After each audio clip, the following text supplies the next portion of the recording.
Welcome. I'm Kinetic Symphony. I hunt down and report on mysterious and weird, true stories, from glitches to the paranormal. This is my channel's weekly compendium, ending Monday, May 23rd, 2022. Case file number 628, written by Carter Hates Memes. Careful, mate, I say to myself. I have never in my entire life experienced anything remotely like what just happened to me now. And also, I'm not crazy. I finished work at around 10:15 p.m., so it was pitch black, and cycled home. It's roughly a 25-minute cycle back home, and as I got into my little town, I was approaching the crossroads in which I go straight ahead when I'm cycling home. Upon approach to the crossroads, the light is red, but I'm still a good 10 to 15 seconds away from it, so I continue at the speed I'm going. I see another cyclist coming towards me on the other side of the road from the direction I'm headed. They speed over the crossroads. As he is approaching me, I see he's wearing the exact same high-vis helmet and jacket as I am, as well as the same red backpack. By this point, the lights had turned amber and then green, so I thanked my luck for not having to stop and kept going at the same speed I was going at. Just as I was on approach to the green light, this other cyclist was right in front of me, but on the other side of the road, and passing me by. As he passes me, he says, "Careful, mate," in my voice, my exact voice. And also, I'm not from the country I live in, so my accent is very unique, and it has the same tone of voice and everything.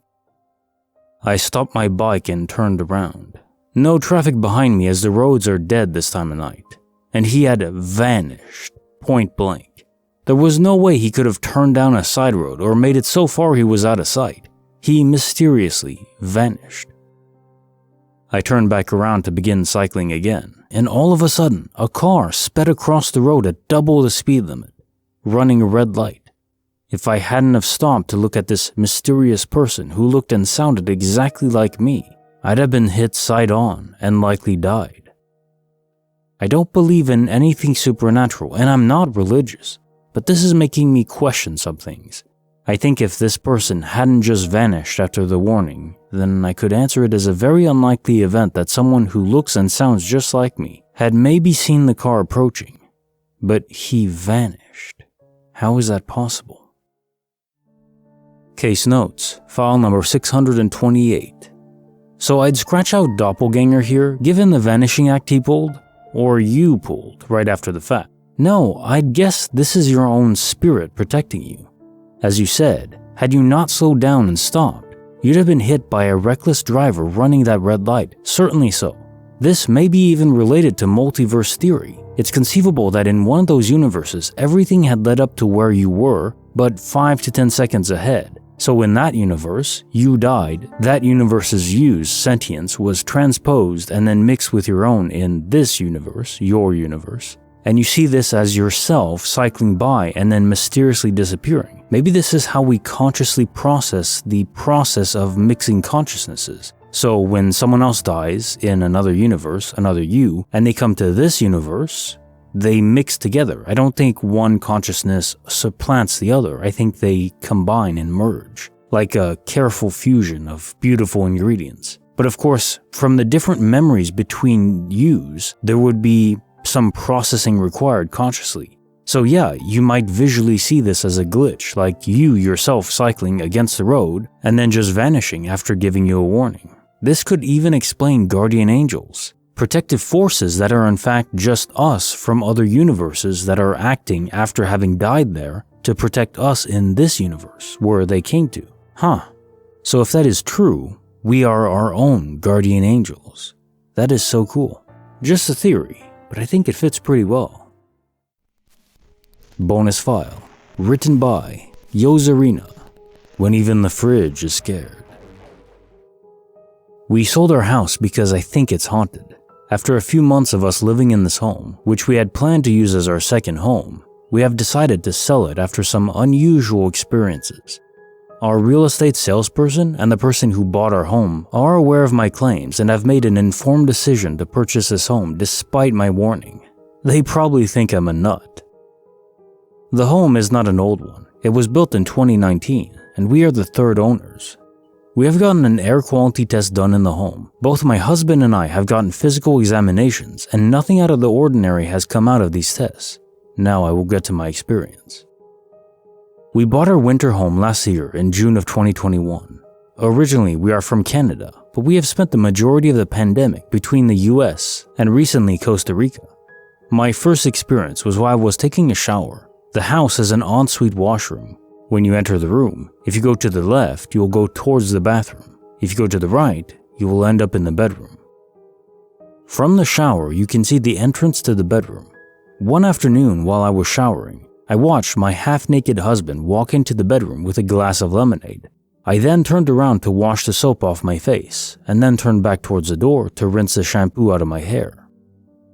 This is when I saw my half-naked husband enter the bedroom again with the lemonade. When I exited the shower, I asked my husband if he re-entered the room a couple times, and he said he only came into the bedroom once and has been there for the majority of my shower. My husband had a similar experience. He was in the backyard looking into the kitchen. He claimed he saw me leave the kitchen and walk towards the mudroom. He was very confused when he entered the house to find it completely empty, only to find out I had been out for a couple of hours. On multiple occasions, I've heard the sound of my husband's car dragging on the driveway. We have the steepest driveway on the block. Every time he parks in the garage, you hear the distinct sound of the bottom of the car scraping the driveway. When I hear this, I usually unlock the garage door. There have been multiple times where I've heard this sound, unlock the door just to find out he isn't home. We've both heard unexplainable whistling sounds that stop once we acknowledge the sound. I guess it could just be the vents, but for 3 days last week our thermostat stopped working and we still heard the whistling. There have been other trivial occurrences too. I once woke up in the middle of the night because the fridge door alarm was going off. We have those annoying automatic toilets where the lid lifts when it detects motion. Well, those open on their own sometimes. I understand with modern upgrades there are going to be malfunctioning pieces, so I put those experiences under the questionable category. So we've spent the last week packing our things. We are those psychopaths that do not store anything in our garage other than our vehicles. The only other thing that is found in the garage is the water softener tank. That's it. So one lovely night, the car alarm goes off on both vehicles. Convinced that we were being robbed, we call the police, and of course, the neighborhood security also comes by just to see that our cars are perfectly in the garage, with no signs of an intruder. We officially moved out of the house 3 days before closing. We could not bear another day there, and our neighbor texted me to ask what all the commotion was about at our house. I have no idea what she's talking about because we moved out. I may sound like a kook, but we've lived in so many houses and we've never experienced anything like this. Oh, and I forgot to mention, this house was a teardown. There was another house in the same property that I think was built in the 60s. Case file number 629, written by Petal Jane. When Kate's teeth are blacked out, weird stuff happens. I went to my dentist this afternoon. They have a small waiting area split into a larger side with 5 chairs and a coffee table, and a smaller side with 2 chairs and a small end table. I walked through this area to the counter, about 10 steps, and checked in. I then turned around and headed to a chair in the larger area. I noticed a small stack of magazines on the coffee table. The top magazine was the issue of People with Meghan and Harry and Kate and William on the cover. It caught my attention for a few reasons. 1, most medical offices have gotten rid of magazines lately. And 2, someone had blacked out one of Kate's teeth, which struck me as funny as the magazine was in a dentist's office. I briefly considered picking it up, but decided not to as I figured I would only have a few minutes to wait. Well, I ended up waiting over 20 minutes. During this time, I never left my chair. I played on my phone a bit and just sat and looked around the office. I looked at the coffee table and it was totally empty. No people around. There was nothing there that could have moved it. I looked at the other tables and counters and it was not there either. Just poof, gone. I remember the cover so vividly. I even looked it up when I got home and found the issue, March 23, 2020. I really wish I had picked it up now. Case file number 630, written by Video Comprehensive 99. A disappearing object phenomena, but now with an entire mansion.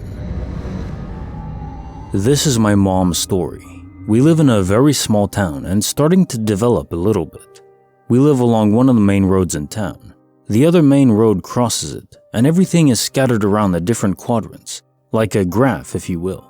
Instead of traveling down our road, turning right and down the other main road to get to the grocery store, there is this little connector road and new businesses are slowly popping up.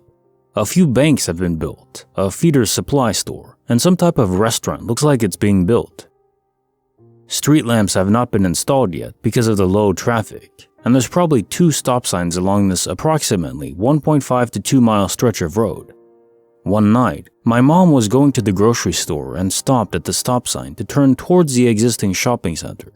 She does the whole look both ways before turning, even though there's no reason to be expecting traffic from the right. They're on an empty plot of land where there is no current construction going on. She sees this huge mansion-like house. It had a wraparound porch, beautiful dark brick, all the exterior lights were on. She's floored because it looks like the inhabitants have moved in. When did they even start construction? She gets gas and groceries from this area frequently and has never seen anything happen on this lot. She goes about her business and goes home the same way. She swears she still sees the house. The next day when the sun is out, she goes down the same road, this time to go to her bank, and boom, there's no house. There's no mansion. She looks for it every time she's in that area.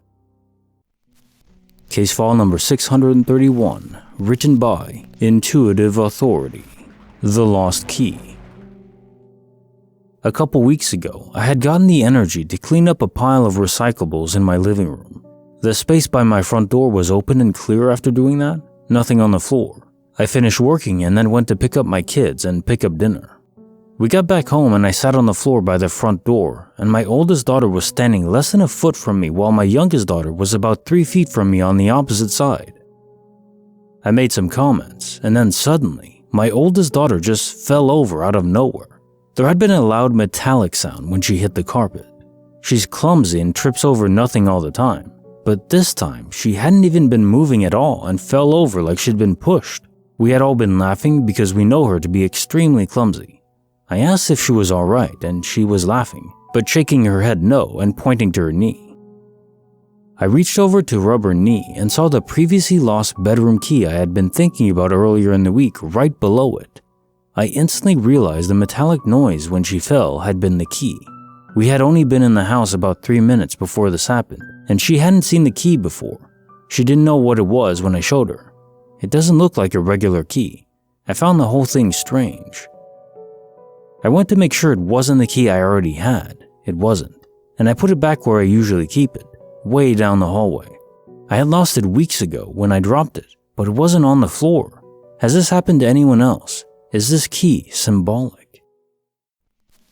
Bonus file, written by Bo Delta, my Yemini friend in the afterlife. Twice in my life I've used the Ouija board. The first time I did it, it didn't seem to work that well. The board was a bit dodgy, and there was one person in the group who I was certain was moving the glass for theatrics. I couldn't prove it, but I had my doubts. The answers to the questions were sketchy at best, and not all of them made sense. The one thing that maybe might have proved it was real was that I remember for weeks after we did it, our cat at the time would just sit outside the doorway and stare, right in the direction of where we had set it up. We all noted that it was kinda weird, as he'd never done that before. But he eventually stopped and we forgot about it and moved on. Perhaps we did make a connection and our setup was just wrong, or our etiquette was off. Either way, I remain largely unconvinced that we had contacted actual spirits. The second time, though, was an entirely different outcome. A few years later, I moved across the country to attend university. One day, me and some of my university friends got on the topic of Ouija boards and decided we'd have a crack at it one night. But this time we'd do it properly. One of my friends was quite an esoteric sort of guy, and he did some research on how to properly do it. None of the others besides me had tried Ouija at this point, so we were mostly going in blind. But my friend made us a proper board setup and even used a sage smudging stick to cleanse the room of bad energies, as he put it. Once that was done, the 4 of us sat down and got to it. I will mention here that I was still very skeptical, So I went in with the mindset of carefully observing the other guys to see if they were messing with the glass at all. But throughout the entire session, the movement was so fluid and precise that all my doubts quickly evaporated, and I was genuinely astounded that there was a supernatural entity interacting with us through this entire session. But that wasn't the only reason I started believing. The conversation we had with the spirit was so clear and yet so bizarre that I'll remember it forever. One thing my esoteric friend said that was paramount to the experience was courtesy. So we started off basically asking if there were any spirits available to speak to us, and we got a yes. We introduced ourselves and asked if it wouldn't mind speaking to us for a bit. Another yes. We apologized for intruding and made it clear that the spirit did not have to answer any questions it didn't want to, and then we began our questioning in earnest. I won't type out a transcript, but here's the basics. The spirit we were speaking to was a soldier, killed in 1984, and he was from Yemen. He quite enjoyed the afterlife, or whatever he was at the time. He made it very clear to us that death was not the end, and there was nothing for us to fear in the afterlife. He said the concept of heaven and hell were untrue. He also said reincarnation was possible. I then remember asking if it was a Buddhist style of reincarnation, to which we received a yes and no. I interpreted that as a sort of. After all this, we then decided amongst ourselves to wrap things up, having already had our minds blown away by what we just experienced. We said thanks to the spirit and wished it all the best. We also waited for the spirit to say goodbye to us. This was an important part according to my friend, as it would allow the spirit to return to its own realm easily. I walked out of that room with a strange feeling of bewilderment and yet also enormous relief. If what the spirit said was true, and I had no reason to believe it was lying to us intentionally, then death was almost something to look forward to. I considered myself a pure atheist up until this point, but this one night rattled that belief so hard that I no longer consider myself as such, and will always have the memory of my Yemini friend to prove otherwise. Case notes, bonus file. Yeah, this was rather touching for a story revolving around death and communicating with the dead. It does make you wonder. I mean, I have so many theories going on in my mind now. I still think quantum immortality is the most likely event when you die, but it doesn't mean it's mutually incompatible with spirits lingering. So what we would consider a spirit traditionally is our soul departing from our body, and I think that's related to us seeing ourselves as our dead state or soon to be dead, so body separation. And then after that, if our body dies, the spirit doesn't perish. It inhabits the body, but it isn't of the body, if that makes sense. And then if you bring in quantum immortality to that, well, how I think spirits are manifested is as your body dies, a part of you, a part of your spirit is imparted into another version of you, a real life you that's corporeal, in another universe, and they merge together. But I think a part of that spirit is still left behind. Maybe a copy is made, or maybe just a part of it is split off. And that fragment, or echo as I like to call it, stays behind, and that's what we call a ghost. And then you also bring in Buddhist reincarnation. Well, I like to think of it this way. Before we existed, we didn't exist. We were in that great nothingness. And yet, from that great nothingness, we then popped into existence. So it only makes sense, it stands in perfect reason that if we did die and there was no quantum immortality or anything like that, then we'd return to this great nothingness where we don't exist. But if we spawned from nothingness initially, then we could do it again later on. I guess there's no guarantee that we wouldn't spawn as a frog or something, or maybe an alien in a distant world. I don't know how it works exactly, but I'm quite convinced that death is indeed not the end. Although I confess that my hope is this is all a simulation, and there's a real world, Matrix style, without the evil machines part of course, that we can awake to. And this is all like a very high-end MMORPG, super hardcore. And we can just decide scenarios to come back into and just play out different roles. Like now, how we'd want to play a video game to experience different things, being a warrior in high fantasy, or living a life just trying to build a house. Whatever it is we want that we haven't experienced yet, we can come back and experience it. Maybe that's why people choose a hard life. They haven't experienced that yet and need that perspective. I don't know, but it's a nice idea. It really is. Case file number 632, written by John Jackman, 1029. 30 Reasons to Never Smoke at Night. One night, I was over at my buddy's house, and we were watching TV. Being bored out of our damn minds for a few hours, we decided to go out for another cigarette or two. As we got outside, we realized that the weather had cleared up. It was sometime in August, so it was warm enough to just hang out and sit outside the window and mess about for a while. After an hour or so, I look at my watch and it's 1:03 a.m. And that's later than I thought it was, so I verify with my phone. I look at my friend and say something along the lines of, "Holy hell, it's already 1:03. Where did the time go?" We just go back to talking and smoking, and 5 or 6 cigarettes later, I look at my watch again. It reads 1 a.m.? This confuses me greatly, as you can imagine. Keep in mind I have a quality analog watch, so it's incapable of adjusting to daylight savings time, which starts in March and ends in November anyways, let alone the date when there's only 30 days in a month, and it wouldn't roll back. Regardless, at this time, I think my watch has malfunctioned, so I look at my phone. It also reads 1 a.m. I told my friend to check his phone.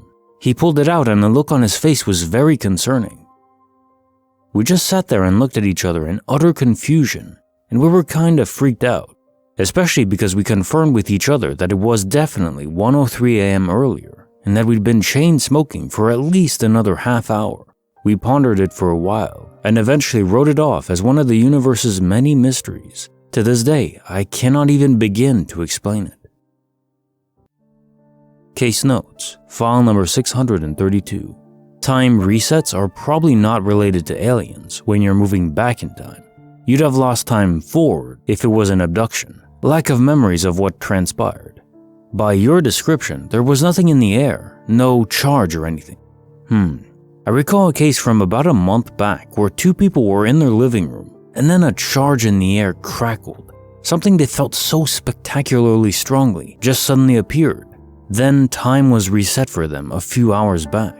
Whatever happened in your case had no sensation at all.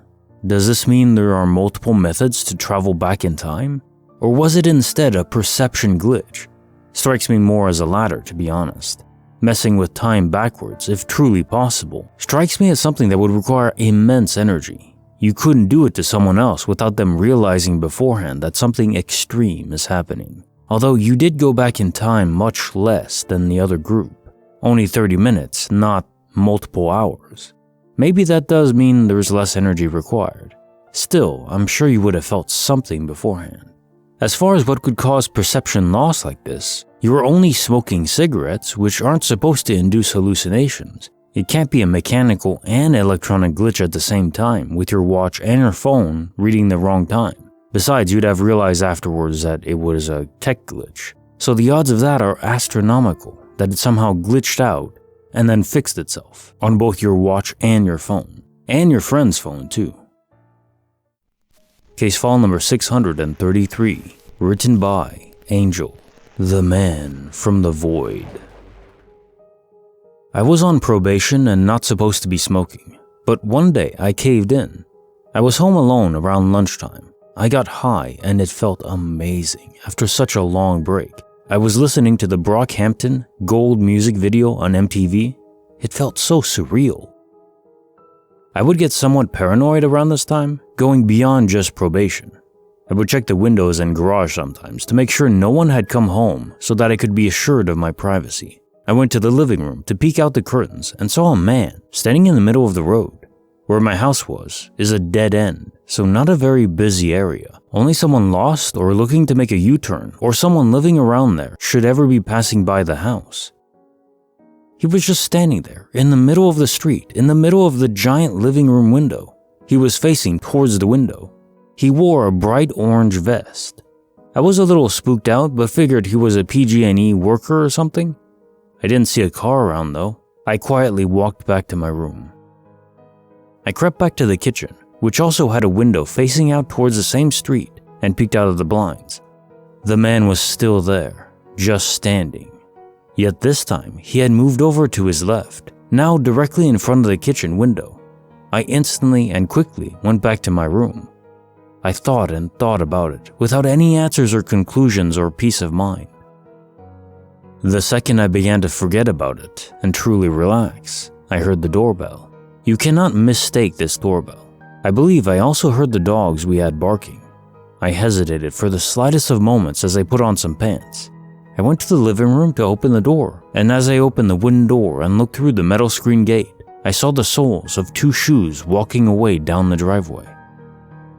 I did not choose to say anything or follow. I peeked out of the windows, blinds, and curtains to see if there was a worker nearby or any sign of a worker's car, or anyone's car, or anything active. But there was simply no one there, and no indication of how anyone could have gotten there. Creepy file number 22. Written by No Syllabub 4264. How a tiny 5-foot girl prevented a burglary. Listening to stories at work made me remember this one occasion back in 2008 or 2009 when I probably scared the crap out of a possible burglar. I lived in an area with lots of damage to livestock by wild animals, and tanning and hunting are normal hobbies here. I have straight, very long hair which hangs over my face if not tied up. That day, my hair was loosened from my braid and covered most of my face. I, at this point 20 to 21 years old, female, lived alone in a big 2-story house next to a busy road.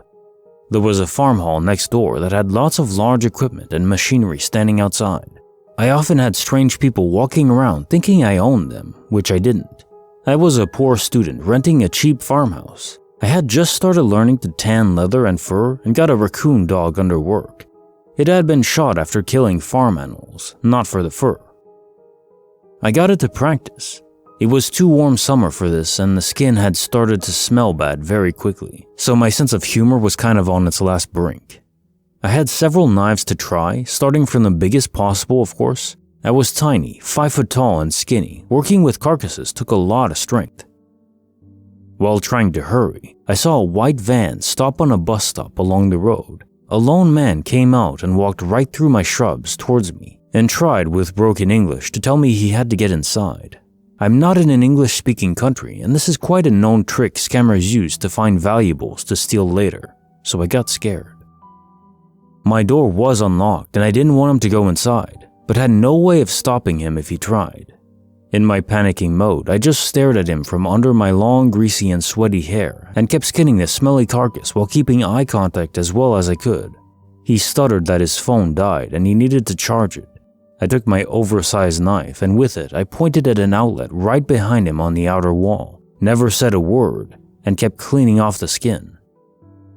The guy let his phone charge for a while, called someone very fast in a language I didn't recognize, and went to his van, again walking right through my shrubs that I had had problems keeping alive.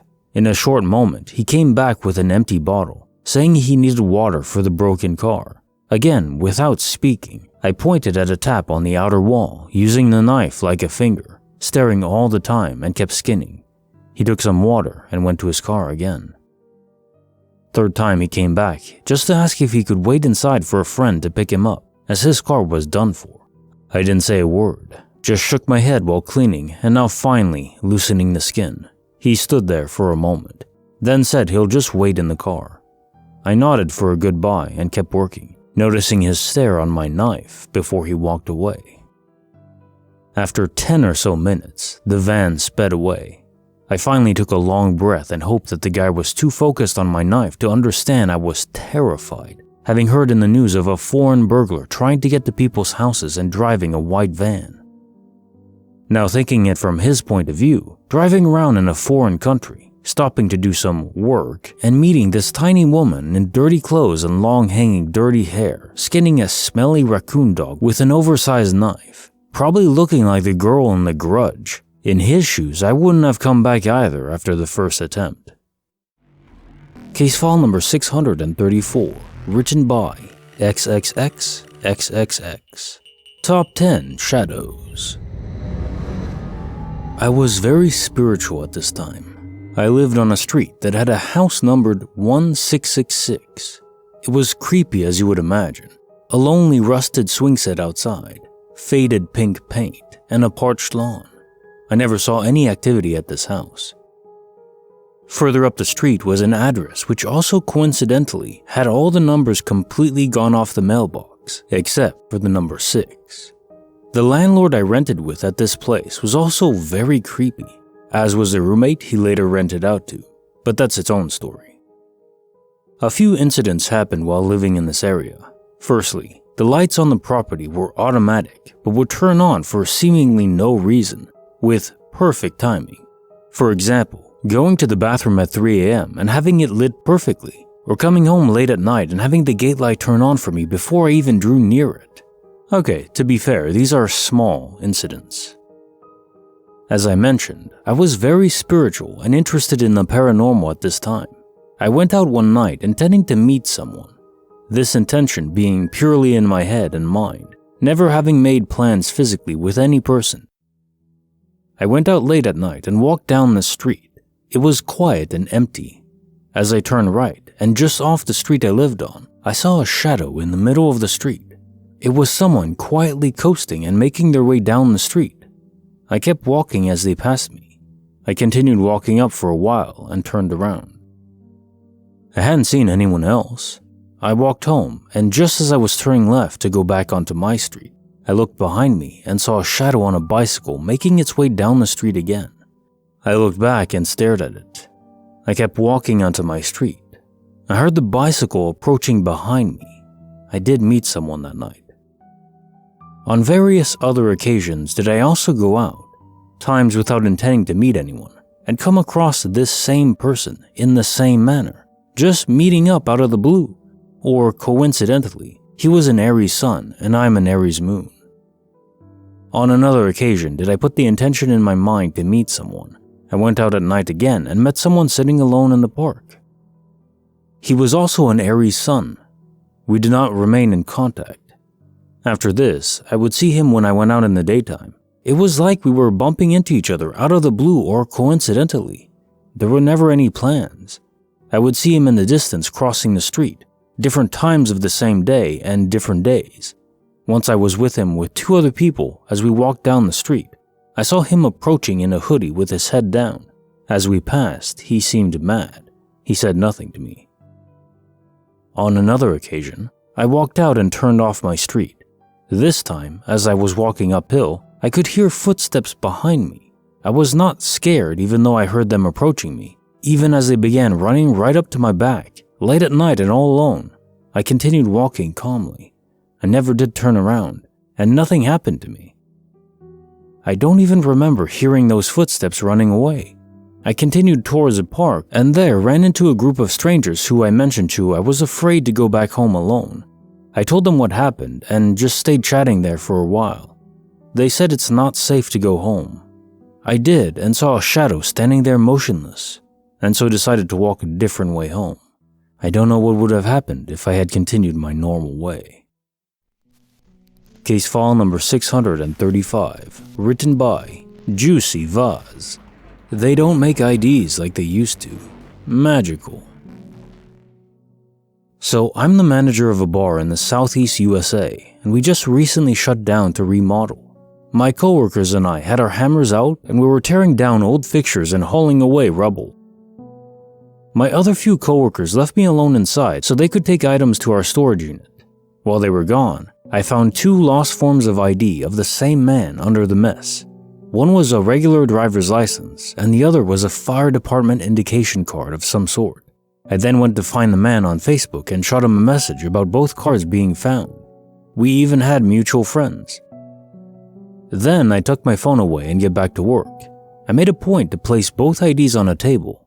I stared at them both for a second and knew for a fact they were both sitting there side by side.